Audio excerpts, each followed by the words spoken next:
Hey everyone. One of the topics that we discussed during the Leadership podcast last week centered around political correctness and cancel culture. And I wanted to add just a few more thoughts on the topic because it's one that has not only plagued the Democratic Party, but the overall level of civil discourse in our country for some time now.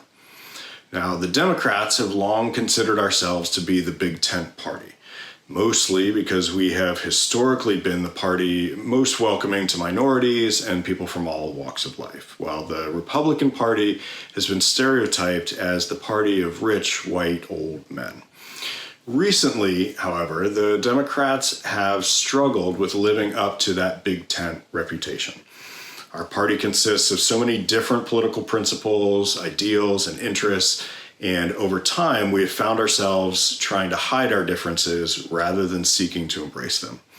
We have turned to so-called litmus tests for Democratic Party membership, support for abortion, or restricting gun rights being some of the most visible. But it's impossible to ask any group of diverse people to all agree on the same things and think in the same ways. James Madison said as much in Federalist 10, where he argued that not only would standardized thinking be impractical, but also unwise. And that's because it's a governmental duty to protect the rights of all citizens to think and form differing opinions. And that shouldn't be a partisan belief.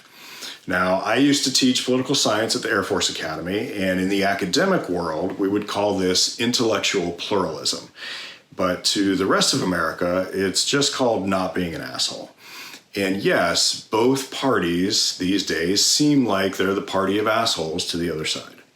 As a country, we need to recognize and develop the disparate core beliefs that are found within our electorate while finding a way to explain and resolve the differences that have the potential to split us up. People who grew up in other geographic areas with different life experiences than you will always have different belief systems. We may abhor what is being said by the other side. It may be racist or blasphemous or just downright mean. But we had a saying in the military that while I might not agree with what you have to say, I will defend to my death your right to say it. Unless that speech is causing direct harm, we should welcome differing points of view. When we let people say their piece, they may come to realize on their own that their views are well outside the mainstream. But that can't happen if we prevent them from speaking at all or make them feel like they need to hide their true beliefs. Sometimes, allowing them to speak will simply open up our own hearts and minds to differing viewpoints that, while different from our own, are no less authentic and appropriate.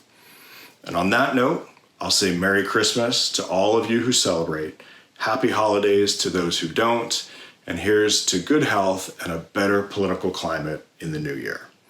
We'll see you next year.